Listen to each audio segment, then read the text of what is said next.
진드기에 물려 감염되는 중증 열성 혈소판 감소 증후군, 즉 SFTS 환자가 전북 지역에서 나왔습니다.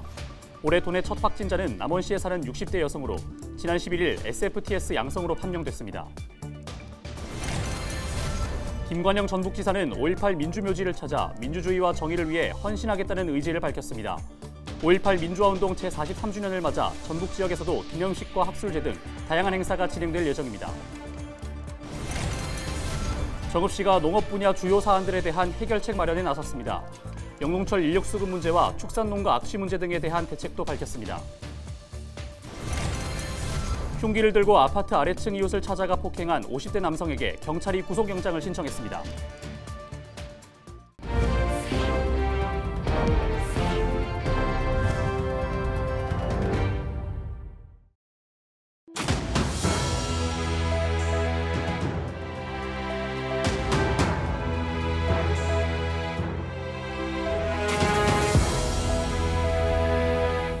시청자 여러분 안녕하십니까? 헬로티비 전북뉴스입니다. 진드기에게 물려 감염되는 중증 열성혈소판 감소 증후군, 즉 SFTS 환자가 전북 지역에서 나왔습니다. 올해 도내 첫 확진자는 남원시에 사는 60대 여성으로 지난 11일 SFTS 양성으로 판명됐습니다. 전북도는 SFTS 감염자 가운데 농촌 지역에 사는 고연령층이 많다며 농작업과 야외 활동을 할 때 긴 팔과 긴 바지를 입을 것을 당부했습니다. 김관영 전북지사는 5.18 민주묘지를 찾아 민주주의와 정의를 위해 헌신하겠다는 의지를 밝혔습니다. 김 지사는 15일 5.18 민주화운동 제43주년을 맞아 광주광역시 국립 5.18 민주묘지와 민족민주열사묘역을 참배했습니다. 이날 참배는 김관영 지사를 비롯해 전북 5.18 단체 관계자 등 10여 명이 참여했으며 강기정 광주광역시장이 함께했습니다. 5.18 민주화운동 제43주년을 맞아 전북 지역에서도 기념식과 추모식, 학술제, 전시회 등 다양한 행사가 진행될 예정입니다. 정읍시가 최근 정례 브리핑을 열고 농업 분야 주요 정책에 대한 설명에 이어 보도자료를 내기도 했습니다. 특히 영농철 인력 수급 문제, 축산농가 악취 문제 등에 대한 대책을 내놨는데 준비된 화면 함께 만나보시죠. 농촌이 이제 어렵고 힘들고 하다 보니까 인력사무소도 운영을 해야 할 정도로 축산악취는 매번 얘기가 되는 것이고 언제부턴가 이제 쌀이 이게 참 문제거리가 됐죠. 뭐 1인당 뭐 소비가 뭐 55kg도 안 된다고 하는데요.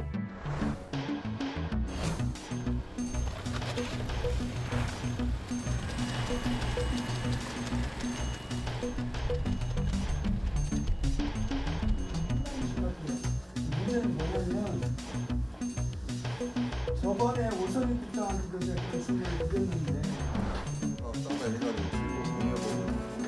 처음에 이게 외국인 개들 근로자는 3개월짜리로 해가지고 지자체 너희들끼리 전부 다 저 MOU 갖고 하락해서 저희도 고민을 했는데 요새는 많이 이제 이거 개선돼가지고 5개월까지 늘리고 우리가 이제 베트남 갔다 해서 우리가 뭐 34명도 들어오고 또 가족 이민자도 한 90여 명 좀 와서 활동하고 있는데 상당히 어려움 갖고요.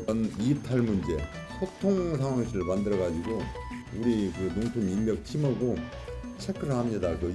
말하면 무단 일탈도 그러고 인권 문제 관리도 좀 열심히 하고 있고.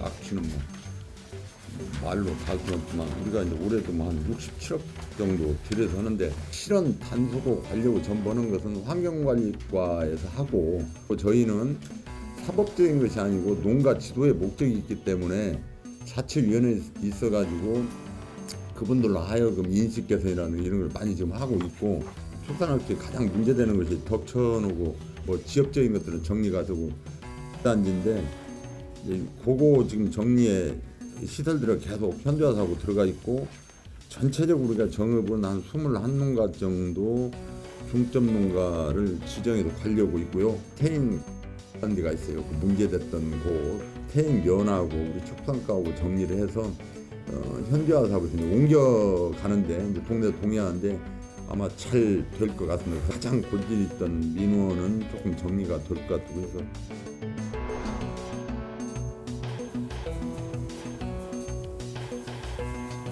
올해부터 바뀐 건 콩, 가루쌀 여러 가지 이제 바꿔서는데 우리 시에도 열심히 정부 정책에도 우리가 한 변화 한 13,000헥타 정도 농사를 지는데 우리가 감축 목표가 한 697헥타 정도가 돼서 내려왔어요. 정리 좀 하라고. 근데 올해는 우리 실무진들이 가루쌀 이런 데를 적극적으로 해가지고 우리가 100% 이상에서 김제 다음에 전라북도 2등으로 감축도 1,147헥타 합니다. 그래서 목표도 완료했지만 그 전략작무 직불금이나 여러 가지 하는데 저희가 이제 이것을 쌀 나오면 나중에 보관 문제, 나중에 뭐 여러 가지 문제, 가을에 가면 또 이게 뭐 쌀값 문제이기 때문에 줄여가는 숙명인데 저희가 상당히 이건 노력하고 있습니다.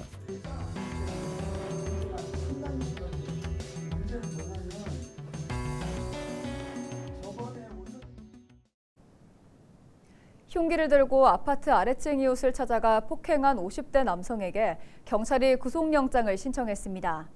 김제경찰서는 15일 특수폭행 혐의로 A씨에 대해 구속영장을 신청했다고 밝혔습니다. A씨는 지난달 10일 밤 10시쯤 김제시 검산동의 한 아파트에서 흉기가 든 가방을 가지고 아래층에 사는 이웃을 찾아가 폭행한 혐의를 받고 있습니다. A씨는 경찰 조사에서 층간소음 때문에 범행을 저질렀다고 진술한 것으로 전해졌습니다.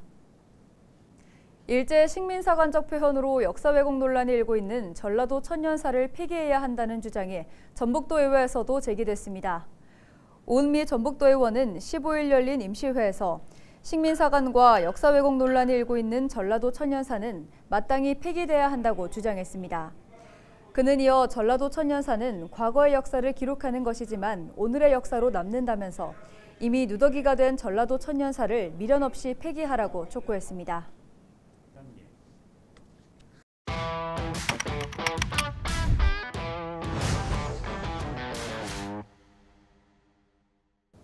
독도에 대한 애정과 관심을 환기하는 건 언제라도 반가운 일입니다. 이 가운데 전남에서는 독도와 남다른 인연을 자랑하는 곳도 있다고 하는데요. 바로 여수 거문도입니다. 어떤 이야기일지 송하영 기자가 취재했습니다. 전남 여수와 제주도 사이 자리해 다도해의 최남단 섬으로 불리는 거문도. 국민 예능 프로그램인 1박 2일의 촬영지로 입소문을 타면서 해마다 많은 관광객들이 찾는 섬입니다. 그런데 이곳과 무려 500km 이상 떨어진 독도가 남다른 인연이 있다고 하는데요. 과연 언제부터 이어진 걸까요? 그 깊은 사연을 들여다보기 위해 잠시 조선시대로 떠나보겠습니다. 조선 초기 태종 집권 당시, 태종은 섬을 비우는 정책, 이른바 공도정책을 추진합니다. 중앙 집권을 강화하기 위한 정책 가운데 하나로 외구의 침탈을 막고 반역의 거점으로 활용되는 것을 방지하기 위함이었는데요. 이후 숙종 집권 때 어부 안용복이 울릉도 근처로 조업을 떠나게 됩니다. 그런데 인근에서 조업하던 일본 어부와 시비가 붙어 일본으로 끌려가게 됐는데요. 일본 관리 앞에 선 안용복은 왜 일본 어부들이 조선 땅에서 조업을 했느냐고 당당하게 따져 물었습니다. 이에 놀란 일본 관리는 곧장 정부에 보고하는데 이때 일본 정부에서는 공문을 하나 내려보내죠. 독도는 조선 땅이니 조업하지 말라는 내용이었습니다. 일본이 독도가 우리 땅임을 인정한 겁니다. 이후 안용복은 한 번 더 일본에 넘어가 울릉도와 독도의 영유권을 주장하는데요. 당시 이에 동참했던 일행 11명 가운데 승려 5명이 바로 여수 흥국사의 소속이었습니다.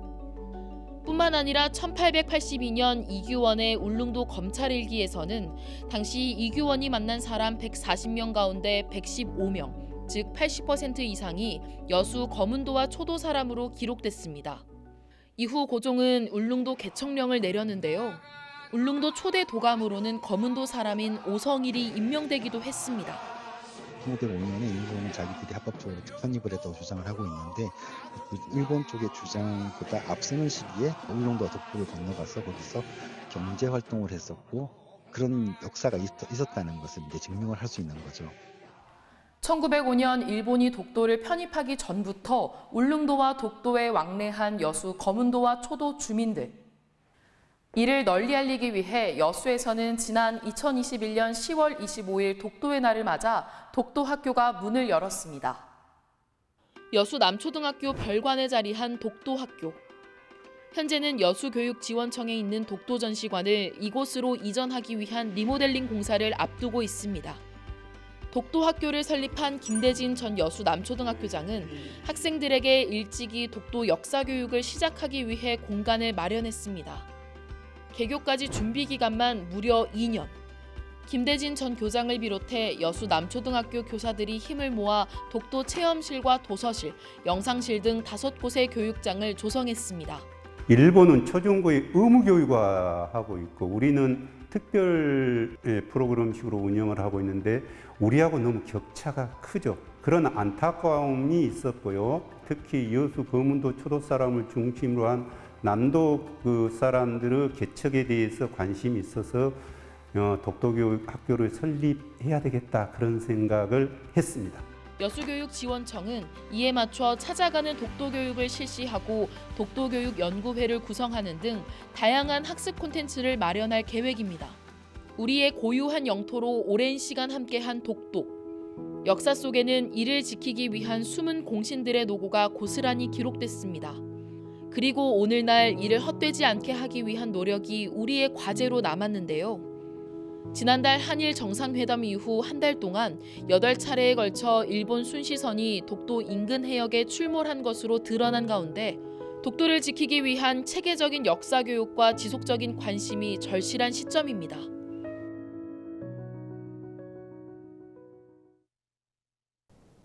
남원향교는 성년의 날을 기념해 전통 성년예를 열었습니다. 15일 남원향교에서 열린 전통 성년예에는 향교 유림과 고등학생 등 100여 명이 참석했습니다. 학생들은 갓을 쓰고 비녀를 꽂는 등 전통 의식을 체험한 후 성년으로서 갖춰야 할 성현들의 말씀을 전달받았습니다. 앞으로 어른들을 공경하고 부모님께 효도하고 또 자기 아랫사람을 사랑하는 그런 의미 있는 날로 이렇게 생각합니다. 고창 지역 대표 사적 가운데 하나인 무장읍성 축성 606주년을 기념하는 축제가 열렸습니다. 과거와 현대를 아우르다는 주제로 15일 열린 제3회 무장읍성 축제는 현관 부임 행차와 경로 위안 잔치 등 다양한 볼거리로 채워졌습니다. 지역민들이 준비한 축제로서 무장읍성의 역사성과 축제의 특장성을 지역민들과 함께 살려 앞으로 더욱 알찬 축제가 되도록 하겠습니다. 김제시가 올해 첫 추가 경정 예산안 1조 862억 원을 김제시의회에 제출했습니다. 김제시는 김제사랑상품권 할인보전금 66억 원, 생활밀착형 국민체육센터 건립 80억 원, 임대형 스마트팜 조성에 127억 원 등 민생경제 안정과 지역경제 활성화에 중점을 두고 추경안을 편성했다고 밝혔습니다. 추경안은 오는 31일 시의회 의결로 최종 확정될 예정입니다. 고창읍성 인근에 판소리를 배우고 체험할 수 있는 신재효 판소리공원이 문을 열었습니다. 32억 원을 투입해 지은 판소리공원은 한옥 건물 3개 동, 총 면적 600여 제곱미터 규모입니다. 판소리 공원에서는 명창 강연과 판소리 길거리 공연, 체험 등이 열릴 예정입니다. 고창군은 이미 신재효 전생 고택을 비롯해 판소리 박물관과 국악 전용의 공연장을 갖추고 있습니다. 이번 판소리 전문 연수 체험시설 개관으로 명실상부한 대한민국의 판소리 성지로 발돋움해 나가겠습니다. 남원 하수처리장이 개방돼 견학할 수 있게 됐습니다.